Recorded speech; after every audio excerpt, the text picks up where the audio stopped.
Grab your dice, set phasers for stun, and use the Force.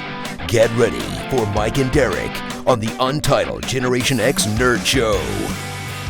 Hello and welcome to the Untitled Generation X Nerd Show. I am Derek M. Cook. And I'm trying to leave my fingerprints out of things. How's it going, man? Going pretty good. How are you? Doing okay. What kind of Untitled Generation X nerd things have you done lately? Well, we were talking about it, and let's talk about some IPs that we would like to see turned into role-playing games.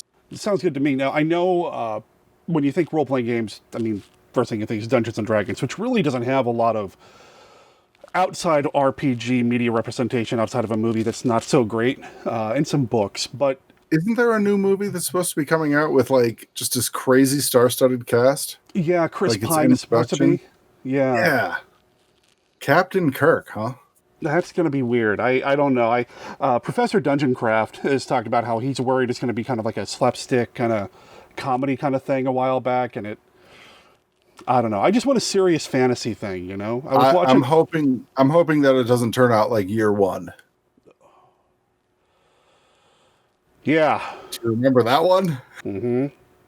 What was that? Michael Cera and Jack Black? Mm-hmm. Yeah. I was watching the Captain Midnight YouTube channel actually earlier today, and he was reflecting back on Game of Thrones and how HBO doesn't seem to be making a big deal out of the fact that it's the 10-year anniversary of the start of Game of Thrones. And it's probably because the last season and a half were kind of not so great.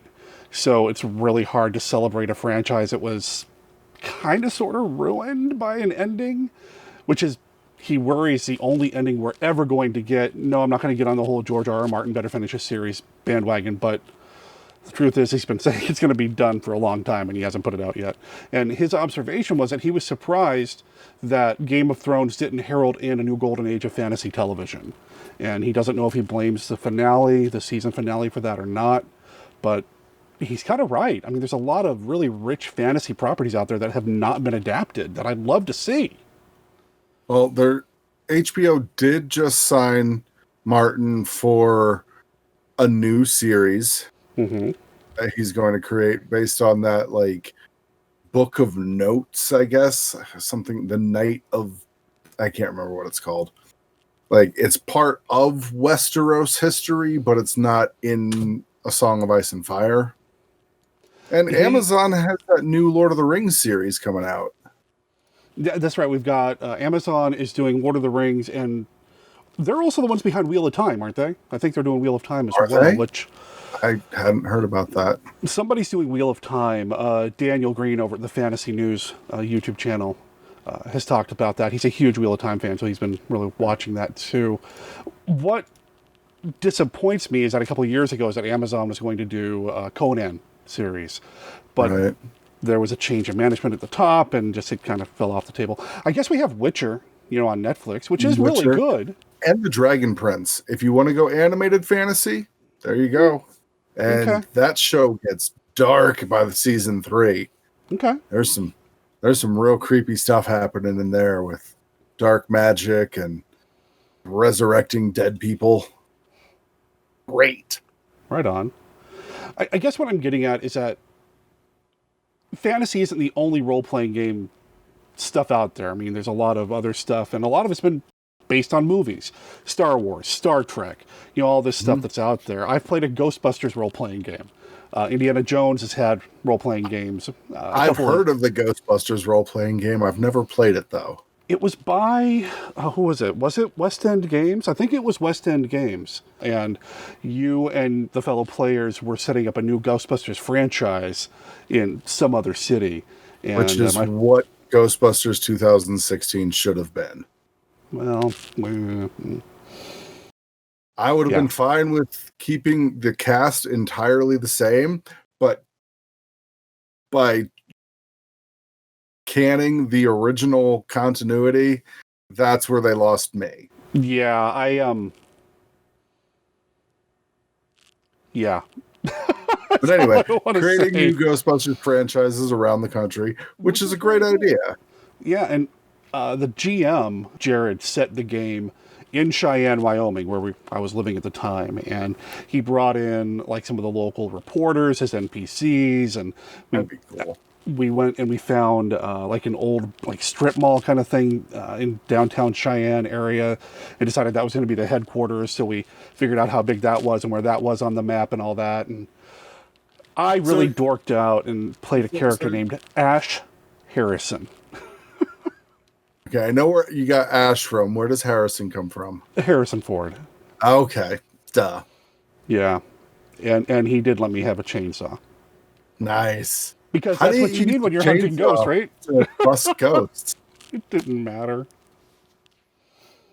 Well, the real question is, did bustin' make you feel good? Oh, yeah.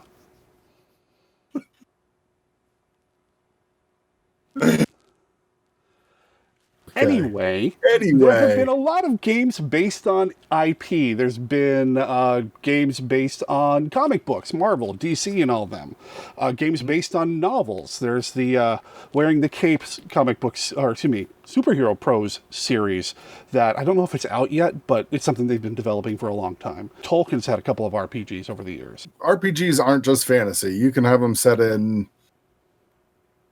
any type of genre, like science fiction, horror, GURPS, which get everything. Work for everything, yeah. Yeah. What else to say? Get out of the fantasy stuff and the sci-fi stuff. James Bond. There's been, the spy flavor to that new that pulp adventure type stuff. So there's lots of stuff out there, I guess, is what we're getting at here. You hit up horror and you got Call of Cthulhu. Call of Cthulhu, Chill, all the Vampire the Masquerade stuff. Yeah. Everything from White Wolf. Yeah. So there's a lot. And we want more. Yes. There are some IPs, some properties, some concepts that either currently don't have a game right now, or we wish there was a game out there somewhere so that we could play it. And Mike's prepared a list. I've prepared a list. We've got some honorable mentions. Who wants to go first? I was about to ask you, do you want to go first? You want me to go first? I'll kick it off. Kick it off. Okay. So one of my absolute favorite monster movies is from the 80s. I don't know how this would work unless you were playing somebody else who's joining the club, but I think a Monster Squad RPG would be a blast. I knew you were going to say that. I knew you were going to say that as soon as you said it was one of your favorite monster movies from the 80s. I'm like, oh my God, is he going to say Monster Squad? Dude, I love the Monster Squad so much. How cool would that be? Nards. Right? Oh, it'd be so cool. It'd be so cool. Plus, if you did it right, you could start spinning off some of the other monsters that didn't get represented in that movie. Mm-hmm. Long ago, I wrote up because I'm a dork, I wrote up a fan fiction outline of what a Monster Squad 2 would look like. And it had Dracula's coming back from limbo, and they end up meeting, he ends up meeting with like a local science teacher named Dr. Griffin, who was the Invisible Man. And then, did this whole thing with the Invisible Man trying to open up limbo to get all the other monsters out, and the Monster Squad kids are all grown up. And yeah, I was a real dork. I wrote up a fan fiction outline for that. That was... You want to... Okay. Yeah. Somebody I bet is a huge fan of Monster Squad. The Duffer Brothers. Ooh. Right? I could see that. I could see too. That. Yeah. Like, I like that. You could... If you could figure it out, there might be a shared universe there. Yeah. I could see that. That'd be amazing. Plus, it would give me an excuse to play Rock Until You Drop every time at the game table. And the Monster Squad rap at the end of the movie. Man. Wrap up every game with that. Start the game with Rock Until You Drop.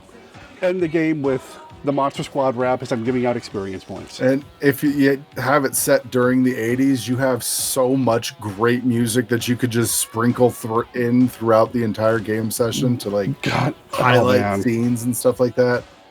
You guys all go to the roller rink. Man, you know what kind of music you can play for that? Oh my God. A monster battle at a roller rink in the 80s. That would be amazing. Man. Oh. Wow. That'd be great. I would love to see a Monster Squad RPG. So whoever's got the rights to that, and I don't know who does. Right.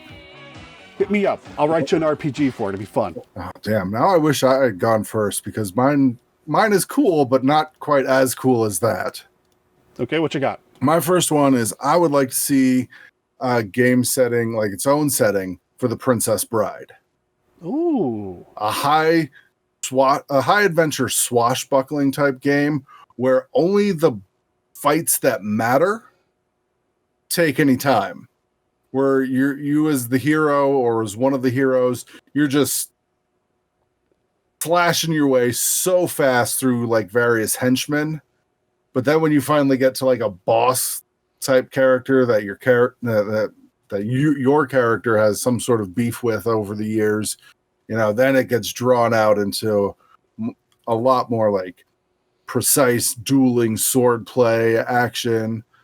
There'd still be a ton of rule of cool going on, and it would encourage like a lot of witty banter as well between DM and players. I think that'd be a lot of fun. I've never read the original novel. Have you?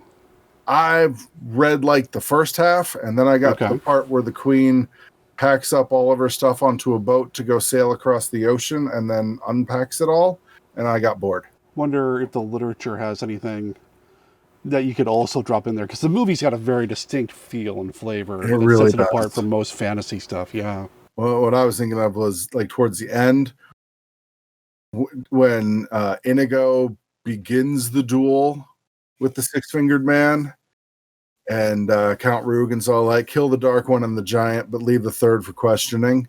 And he just wipes out those 4 or 5 dudes like in the span of like one D&D round.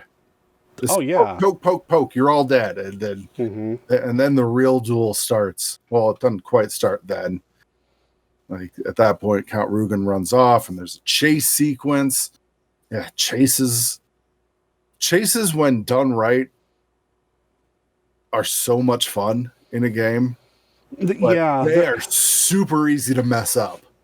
Oh yeah, I feel like there's a lot, at least in some of the games that I've experienced lately.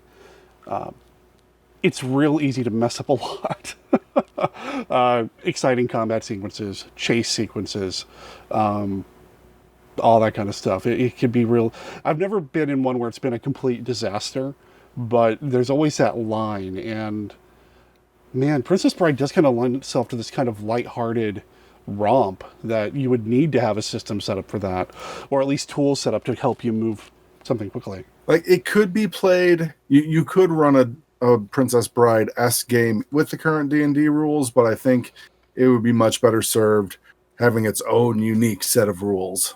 I think so too. I think one of the strengths of 5e is that it is so, for lack of a better term, basic, and you can adapt it into anything, really. People have done stats online for modern firearms. I know there's a group somewhere online that's playing a Star Wars game using the 5e rules. I've heard seen about that player's handbook. Yeah. And I've heard of another group doing a Star Trek game using the 5e rules, which... Would you say basic or versatile? You know what? I'm going to let my prejudice show here. I'm going to say basic. Okay. And I don't know if that's going to upset anybody that's watching, but I do feel like 5e is a little light on a number of things. On the crunch. Yeah. But that was done on purpose, I think. It was done on purpose. I can't call it a failure if that's what they intended to do. So I guess they succeeded, but I've been feeling really nostalgic about 3.5 a lot lately again, and it didn't help that XP to level 3 just did a YouTube video where Spencer showed Jacob some monsters from the 3.5 monster manual and asked him to kind of guess what these monsters were and what they did. And I'm looking at that and I'm watching her pull these graphics out. I'm like, oh, I remember that. I remember the Astral Hunter. He was, yeah, he had a stupid name too, but that red Jack thing demon was neat, so I'm seeing all this stuff. I'm like, oh man, where's that in my 5e? I need to find a 3.5 games, I guess. Yeah. Or start converting monsters.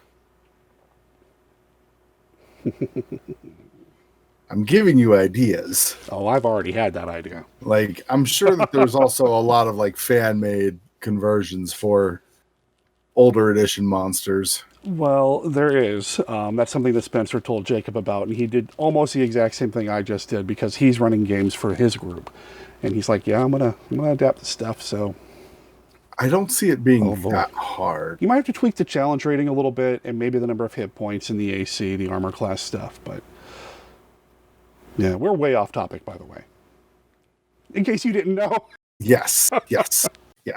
I was realizing that too. And I was going to say one last thing about really the biggest difference, other than some of the numbers, the way that some of the numbers work between 5e and 3.5 is pretty much just semantics, just slightly different wording. Yeah. But yeah. But getting back on topic, what's your number 2?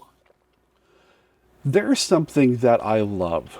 Okay, there's a lot of things that I love when it comes to media and niche stuff and cults or very specific. I don't know how to best to put it. So you know what? I'm just going to say it. Luchadors. I know I know there's wrestling role-playing games out there, but there's just something about the luchador vibe, and I'll even say mythos when it comes to the big three, Santo, Blue Demon, and Mil Mascaras, that they all exist in this same kind of pseudo-connected universe. They all know each other, and they all fight crime. They all fight monsters. They're all on the side of good. If the police need help, who do they call? Santo! You know? There's a movie called The Champions of Justice where it's basically the Luchador Avengers. The movie starts with them on motorcycles riding through. You recently showed me a few clips from that movie. Right? It's amazing. I mean, it's ridiculous because it's a mad scientist and a bunch of minis, wrestling, which is what they call them in Mexico. And it's just amazing, and I love it. And you know how many times they fought Dracula, or how many times they fought Frankenstein, or Wolfman? There's been a couple of Wolfmen, and what I love about it when they fight a Wolfman is that when Santo fights a Wolfman, Santo's the man in the silver mask. Silver. Anyway. I'm sensing a crossover between the Monster Squad and some luchadors. Oh man, I put up recently a couple of lobby cards on my wall here behind my monitor because I'm going to be shooting some other videos later on for Dice Monster Dice, and I wanted something on the wall, and I put up a lobby card of the three. There's one that's luchador stuff, Santo and the Vengeance of the Mummy, and man, they fought tons of mummies in these movies because mummies were a big deal in Mexico, and I love me a good mummy story. Anyway, I've got a big mummy fetish, and I would love to see just luchadors fighting mummies, man. I just want this, creating your own luchador character, coming up with a unique combat system because it's all wrestling moves and all that. But nothing too complicated so that you can keep it kind of the fast pace. You would need to have a loose set of combat rules that allowed for on-the-fly customization. Exactly, yeah. Because be like, okay, you don't want hard and fast rules on like a tope suicida. Because what if somebody does that, but they jump off of the top of the announcer's booth? Yeah, you'd have to have like Angelico. Right, yeah. You'd have to have like a base set of moves. This is a strike.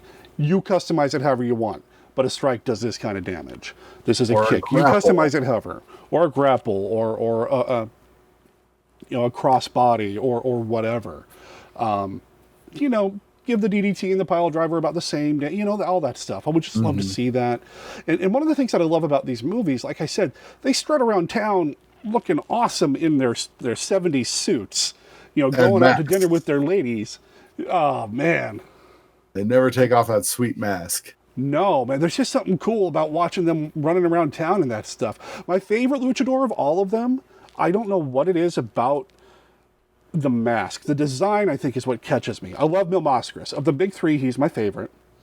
Blue Demon and Santo are great as well. But there's a guy by the name of Tinables, I think is how it's pronounced.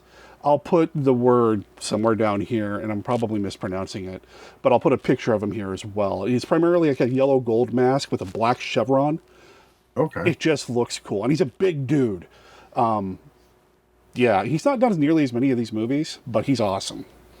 And man, would you have separate rules for when they're in the ring wrestling versus when they're outside, doing something on the streets or the park, or they get attacked, in a cave somewhere, or they're looking for the cave of Dracula's treasure, just, man. Would you want to do just luchador or wrestling in general? I would want it to be the luchador style, so I'd want to stick to that. I was going to say, it's like you would like what you were just talking about, you would need a slightly tweaked set of rules for hardcore style. Yeah, if you wanted to the out of the ring stuff.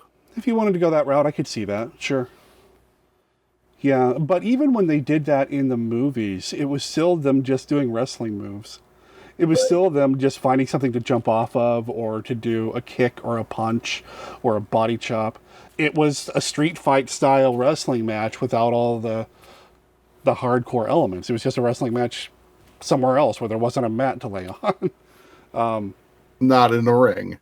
Right. No and ropes. Man, it's just, I would love to see that, man. I'm getting hyped here, man. And of the three that we've mentioned so far, if we don't mention, Santo and them, that's one we could create. Because it's not tied so specifically to something that we don't have the rights to. Right. Not saying that we should take that on, because we've got a couple other things in the works right now, but somebody could do it for us. I'd play it. Right. Trying to think of what a good name for a wrestling, like a luchador-inspired wrestling RPG would be. No, I don't know, man. I don't know. But my number 2, kind of similar to yours. I've been watching a lot of kung fu movies lately. It's finally a genre of movies that me and my daughter can bond over. She's been watching them with me and really been getting into them. Like, she puts down her phone to watch. How do you get a teenager to put down their phone? Well, mine, you put on a kung fu movie, and it's awesome. That's so cool. That's so cool. So that's what you do as a kung fu game? Yeah. Would you call it Everybody is Kung Fu Fighting? Maybe. But only if instead of like the creaking of a book when you open it, you open the book and it goes, I love it. I love it. But a kung fu action, not like action game that, again, like the custom rules I was talking about for Princess Bride, you would need to have like rules set up where, your kung fu master character just takes out henchmen, no problem. Yeah. Bruce Lee walking into the enemy dojo, and the bad guy master sends out like all of his dudes, and you mop the floor with them, and then he sends out his stronger dudes, and then it gets a little bit tougher. You get up to like those lieutenant characters, where it gets even a little bit harder, and the rules expand a bit for the more difficult fights. I'm thinking about get real crazy once you're fighting that other, like, one master versus another master. I'm thinking about the Star Wars game that we used to play, the West End game. They had those scaling rules for when you're in a big ship fighting a little ship, or vice versa. And I wonder if something like that could be used for like experience level. If you're a PC with a whole bunch of experience versus a henchman NPC, could you scale something to kind of make that happen quick? I don't know. But I think that'd be a lot of fun. It would require a lot more research, though, as far as not only the game designers, but GMs and players as well, to not just turn it into a mess of stereotypes. Be like, know your shit. I'm glad you said that. I'm glad. It's all right, man. I'm glad you said that, though, because my honorable mention kind of goes in that territory, too. And that's something that I think we really all need to be aware of anyway. I mean, I look at the Oriental Adventures source books from first edition and, 3.5, and I think there's some really neat stuff in there. But even just starting with the name, just the name of the book can be problematic. It is problematic for sure. Yeah. And the fact that, yeah, I mean, it's a fine line. And I know that I was going off about the luchador stuff. There's a fine line between what we're talking about and cultural appropriation. Yeah. But, or stereotypes altogether. But yeah, you have to be really careful. But I think it can be done. I think in today's market, it's possible to do and to do really well. A kung fu kind of game would definitely be very different than, feudal warlords creating new dynasties and stuff. Oh yeah. And or it didn't have to. It could be. I mean, a lot of the classic kung fu stuff, the stuff like Wu-Tang's always referencing, a lot of it is set during that time, and you could play with a lot of those elements as well. What was the one that you watched with your daughter again? I just watched Iron Monkey. Okay, so that's what, 90s? That was made in the 90s, but it was released stateside early 2000s. Okay. After Quentin Tarantino watched it and thought it was awesome. Yeah. So, I mean, you have that era of Kung Fu. I've been watching a lot of things like, One-Armed Boxer, Master of Flying Guillotine. You've got that era of Kung Fu stuff. Iron Monkey was big on the wireframe Kung Fu, but it was set during, I want to say probably 1700s. That sounds about right. Or early 1800s, I want to say. The movie doesn't give you an exact reference point, and I don't know enough about Chinese legends to say definitively. A lot of Kung Fu movies and a lot of spaghetti westerns and westerns in general kind of exist in this nebulous, in the past, or in this era, there's really no definitive, this is when it happened, unless you're watching something like Ip Man or something like that, for a lot of these movies. But another good Kung Fu movie, the movie itself is garbage, but the fighting and the Kung Fu in it is fantastic. The first Mortal Kombat movie. The movie itself, the storyline, the acting, trash. The actual fight scenes are great. In the first one, because it's all it's all just punches and actual Kung Fu, whereas the second movie got into high flying kicks and even wilder, crazier characters.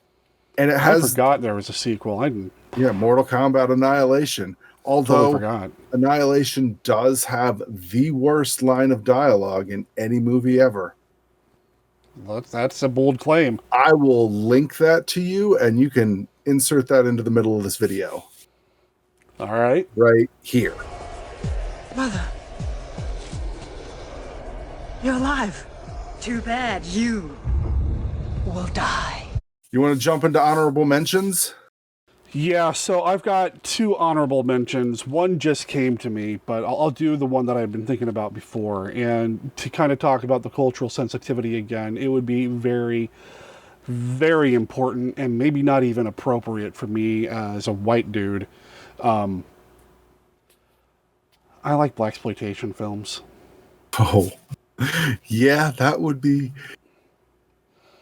I like Shaft. I like 3 the Hard Way a lot. Or Dolomite.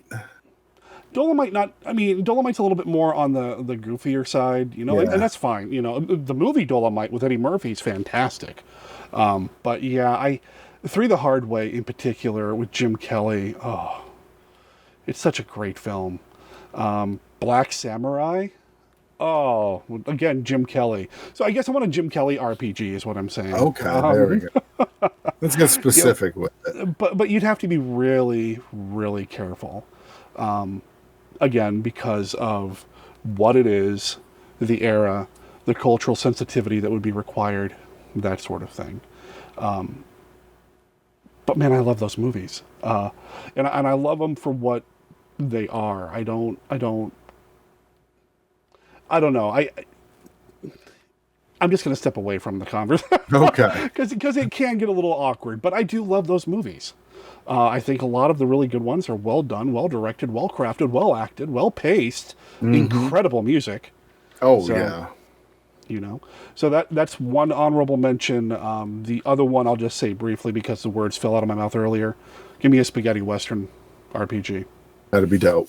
I would love a spaghetti western RPG. I'd be incredibly interested in doing something like that as well. And I know there've fun. been westerns done like Sidewinder, and there's Snakes in Saloons for Yeah. 5th edition, Saloons. which is more fantasy western, and Deadlands. You know, there's been a number of western and western fantasy or horror stuff, but just a flat out spaghetti western. So those are my honorable mentions. I'm sitting on my number one until you do your honorable mentions, man. My honorable mention does come back to D&D. Not 5th edition, but down the line, whenever like 6th edition or something comes out. Oh, bite your tongue, man. What? Yeah. Or Bite your tongue, man. I'm not ready for 6th edition. me neither. But what I would like to see would be a fantasy game that is both class and level agnostic, where you gain experience points, but then you spend them to buy skills or abilities, but you don't have to go follow a specific path with what you're creating. You don't need to worry about multi-classing. If you want to be a fightery guy that works with swords, you just keep dropping your XP into swords. But if you want to pick up some magical abilities, you can then spend some XP and build up a small pool of magic. But if it turns out that you really do like it, you can just abandon putting XP into your martial abilities and just start dumping them into magic. You know, I think D&D is so class specific because that's how it started, right? Yeah. Starting with the elf as a class and the fighting man and the wizard. Rogue thief, excuse me, he was a thief at first. He came along later on, but He came along later on and could run up walls and would die really fast because he couldn't wear armor for crap. but they leveled up quick because of that. Yeah. So there was some balance there, but yeah, and I'm sure there are systems like that already out there. It seems to me like maybe GURPS Fantasy did that a little bit. Like if you think about it, kind of distill it down a bit, the old West End game Star Wars D6 was like that.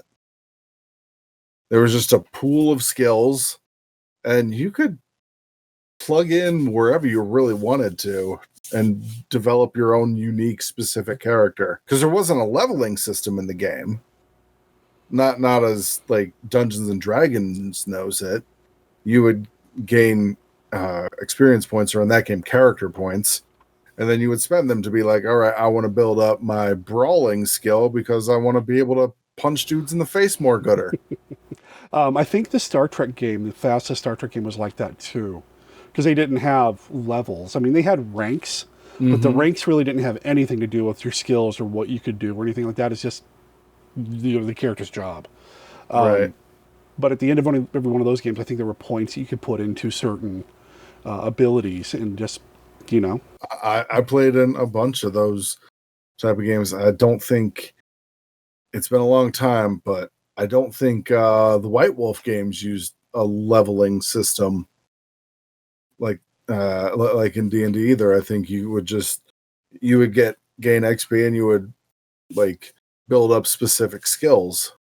Yeah, like depending on how your character was created, you were better in some skills than others right off the bat, but you could go and spend some time and develop, you know, a skill that your character wasn't innately good at. I never played a White Wolf game, ever. I always thought I wanted to, and every time I got close to being able to do so, something scared me off. And I think that was just me being silly. I really should have. Right. I think it would be fun to play a White Wolf game, just to kind of check it out, you know? It's got a heck of a fandom, a heck of a community built around it. It's still going on, isn't it? I don't know. I don't know either. I remember when I was checking it out, like playing a little bit in the 90s, they were making they were in their transition from their first edition to second edition rules. Mm-hmm. But I'm sure that they've changed up the rules since then as well. What I know about White Wolf mostly is that they were the first company to put out a monster manual for 3rd edition D&D. That because Wizards of the Coast released their system reference document and their open game license before they actually released the monster manual itself, White Wolf was like, we're going to get in there, we're going to strike while it's hot, we're going to do it. And they put out the Creature Collection Volume 1 before the monster manual came out. Really? I didn't know Yeah. that. Yeah, there's some neat stuff in there. They put out a Creature Collection 2 as well, which also had some neat stuff. I thought it was cool. Anytime I can get some alternate bestiaries or monster manuals that still work with D&D or whatever, I'm always happy. So, Right? which is why I'm really happy that I have the PDF for the new Monster Nomicon coming out from the new Iron Kingdoms game. We'll talk about this off camera, Mike. There's some good stuff in there. All right. So, who wants to throw down their number one choice first? Like, you've been starting them off so far. You want me to do it? Yeah, as well. I have another love, and I have no idea how the stats would work, and I have no idea how you'd even do this, because the property is so centered around one hero. But I really think an Ultraman role-playing game would be amazing. I don't know how you do it, because each Ultraman story is about one guy who turns into Ultraman. And he's Ultraman for like 3 or 5 or 7 minutes or whatever, and then he's not. And most of the time he doesn't tell anybody else around him that he's Ultraman, and most of the time there's only one. Sometimes another one will show up from another world or another Earth or whatever, but I don't know how you would do it, but it would be cool. To be Ultraman and beat up other monsters. Oh. I don't know if an Ultraman would work, because most role-playing, that seems like something that would be one player, one game master. Right. This sounds real. I don't know how you do it. Like, if you want to do like the big robots fighting other robots or giant monsters things, you'd probably need a game that's more like Power Rangers / Super Sentai. Yeah, except I was never really a big fan of Power Rangers, so no, it's Ultraman. Actually, there have been some like movies, Ultraman movies, that were like the Ultra 7 brothers or whatever. So, I mean, I suppose you could actually... Or Voltron. No, man, it's Ultraman. Okay. Yeah. Voltron gives you the option of having like 4 or 5 players. 4 players if you have one GMPC going on, but then you form a giant robot and go fight another giant robot or something. See, I just don't have room in my living room for people to get like on each other's shoulders and be like, I formed the head. I just wouldn't work. It'd be an outdoor game. Oh, okay. You'd have to go play that in the park. Would it be a LARP? Is that the Voltron LARP? No, that's not my number one. My number one is still Ultraman. And now that I think about it, because they kept doing new Ultramen with different series, especially once Bandai got involved with the franchise, I could see like a team of Ultramen. And really, a lot of the Ultraman series, it's about like the science force, the science team that also goes out and fights some monsters, and Ultraman's secret identity happens to be somebody on that team, so he always knows where the monsters are. So I could see... I don't know, maybe create a mechanic where you turn the beta capsule, which is what Ultraman uses to turn into Ultraman in the first series, turn that into something that you maybe rotate around the players, where you still have the other characters doing active things. Right. It's just this time around, This time around, I don't know. Jeff gets to be the Ultraman. Oh, no. And then he decides he's just going to fight the buildings. The Kaiju catalog. I like that phrase. The Kaiju catalog. Coming soon to Kickstarter. The Kaiju catalog, spelled with 2 Ks. Coming from Dice Monster Dice. Or not. No, KC is fine. You don't think... Well, it's not going to have... Just leave it. The amount of... The diversity of Kaiju in the Ultraman series. You think Godzilla's had a lot of cool monsters, and they do. Don't get me wrong. Godzilla's got, you got the Mothras and the Destroyers and the Violantes, and I even like Hedorah or Hedra. King Ghidorah, of course. I could go on and on, but Ultraman, it's like every episode there was a new monster. And as the series continued, they'd start recycling. But, dude, Red King, Bebular, those two, which I have absolutely 100% certainty that you have no idea what I'm talking about. I really don't. I'll put pictures up on the screen. Red King's my favorite Ultraman kaiju. I love Red King. Pigmon's pretty cool, partly because he ended up being a good guy sometimes, but Red King is my guy. I have somewhere around here a little vinyl of Red King. Guess what? He's not colored red. I have no idea why they call him Red King, but that's his name, at least in English. No idea, but color is I he? like him. Yeah, he's like a greenish kind of, reptilian looking thing. I keep threatening to do, actually, to plug Monster Kid Radio, I keep threatening to do an Ultraman Kaiju episode over there, but I've been hesitant to do it because we typically do like our top 3 favorites like we're doing for RPGs here. I love so many of them, I couldn't just pick 3. So yeah, for me, I want an Ultraman RPG. So if anybody from Subaraya Productions, who I will tag in this video, darn it, is listening, hit me up. I'll write you an Ultraman RPG. Or better yet, you know what? Marvel's got the comic book rights to do Ultraman right now. Marvel, Disney, hit me up. I'll do Ultraman. We'll do the Ultraman comic book RPG. I'm all in. I would love to see that. And it would be a quick game. Each episode is only like 20-something minutes long. And one of the conceits is that he can only be Ultraman for so long. So he's got this timer. He's got to take out the monster quick. X number of rounds. Yeah. Right on. Pretty much. So that's for me. That's my number 1. Man, I want to see it. All right. What you just said there gives me, like, this wasn't planned, but it gives me a real good little angle to get into my number 1. I want to see the return of Marvel superheroes. Oh, yes. That's what I want. Don't change any of the rules from the original one. Just update the book.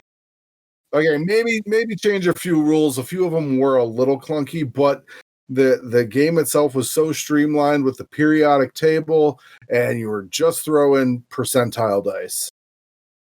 But like, update it with like new artwork, with new characters, story arcs that have happened since the 80s through early 90s, And a lot of the characters have evolved since then as well. Oh, some yeah, of the powers, for sure. Like Scarlet Witch, and maybe magic has kind of been fine-tuned a little bit more in the Marvel Universe, so tweaked out a little bit in the cosmology. But yeah, is that your number 1? That is my number 1. Oh, man. Yeah, I know there are fan groups Yes. that do this, and that's cool. And they're great. But I would like to see an official Marvel superheroes role-playing game for 2021. Man. I want it. Right? I would want it based on the comic book. What's going on in the comic books. Sure. As it was being developed. Though I would be just as happy for a Marvel superheroes role-playing game that was based on the MCU. I think you would have to do that to justify the production cost, because that would sell. Yeah, it would. And I think it would work fine. The rules would be the same. You just have an MCU handbook or source book, and really, you could go all out. I mean, the only thing that I would be worried about if they did it just off the MCU as of right now is the lack of mutants. Like, mutants aren't officially part of the MCU yet, and I want my X-Men in there. Yeah, I could see that. But, really, Marvel has the whole, like, the regular Marvel continuity is Marvel 616, or Earth 616. Right. That's the normal comics. There is a list somewhere online that tells you what number is which reality of Marvel, whether it's a what-if universe, whether it's the Ultimate comic line. There is a number for the MCU. So you just put that out as a separate source book for that Earth number whatever. I forget what the number is. It's, like I said, I can find it online, but that would be awesome. Probably would go and release it tied into the MCU, and then later on release a 616 source book. Oh, there you go. There you go. I like it. Man, that would be amazing. Right. I miss Marvel, man. I do too. I do In too. fact, Like, we've talked about doing a future episode where we just create some Marvel characters for fun here on we have. UGX. We should. That'd be cool. Well, I love it, man. All right, so we just nerded you get a whole... super hard right there. We really did, and all we got to do is get like a good couple $1,000,000 to afford the licenses for all of these different properties. Whew. I don't think Marvel would develop, or Disney would develop that outside of house, wouldn't they? I don't know what their deal is anymore. I don't know what their stance is. I think they shut down all of their outside video game stuff, but they still have a department for like licensing stuff. Yeah. But that's a big chunk of IP. Especially considering that they have, Feige in-house who could probably come up with that in a weekend. Potentially, yeah. So, okay, Kevin Feige, hit us up. I know you're watching. You are. We know you're watching. I'm going to tag him in this. Okay, because he's not... He's right around the same age as us. Is he really? Pretty sure. Oh, man. Well, what are we doing with our lives, Mike? I don't know. We're making YouTube making videos. Podcasts. Yeah. But we'll put up a graphic of Kevin Feige with his age, like right here in between us. There you go. Point the other way. There you go. All right. Well, that was fun, man. There or over there somewhere. I don't know. It'd be somewhere. That was fun. Had a good time talking about this stuff. Yeah, that was a good time. If any of these role-playing games already exist, either because it's in another country that I'm not aware of, like the Ultraman stuff, or there is a blaxploitation or luchador thing out there, or just some sort of obscure game that we don't know about, leave a comment down below. Let us know. And, I watch those when they come in, the comments when they come in. And within the first week of this video going out, any comments that are left, I will respond to, and you'll be able to interact with us here as well. So, yeah, if there's anything, please leave a comment down below, and I'd be happy to check this stuff out. I'd like to see those comments as well. Maybe I'll even respond to them. There you go. There you go. For the record, the only reason I didn't mention any Robert E. Howard stuff is because there's already been a Conan game. So... yeah. Recently, right? Yeah, there's one right now, I believe. Okay. That's coming out. That's available. So, yeah, I didn't mention Howard for that reason. All right. Don't take away my Robert E. Howard fan card.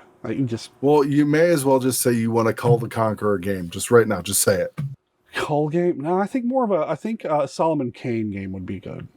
There you go. Solomon Kane would be amazing. Well, yeah. He did some great Cthulhu Mythos stuff too. Yeah, okay, never mind. Let's move on. All right, so if you want to get a hold of us, we'll make sure our contact information is down below as well. But like I said, the best way to do it is through the comments down below. And we'll leave links in the show description to everything that we've talked about here. If you like this video, make sure that you better not like and subscribe or ring that notification button. Just don't do it at all. None of that. No, not this week. Can we afford to tell people not to do that at this point? See, I'm trying to use reverse psychology. Oh, okay. Oh, yeah. So don't do it. You better not. We'll get upset or something. Right. Right. All right. For the untitled Generation X Nerd Show, I have been Mike. And I'm available on all the major dating apps.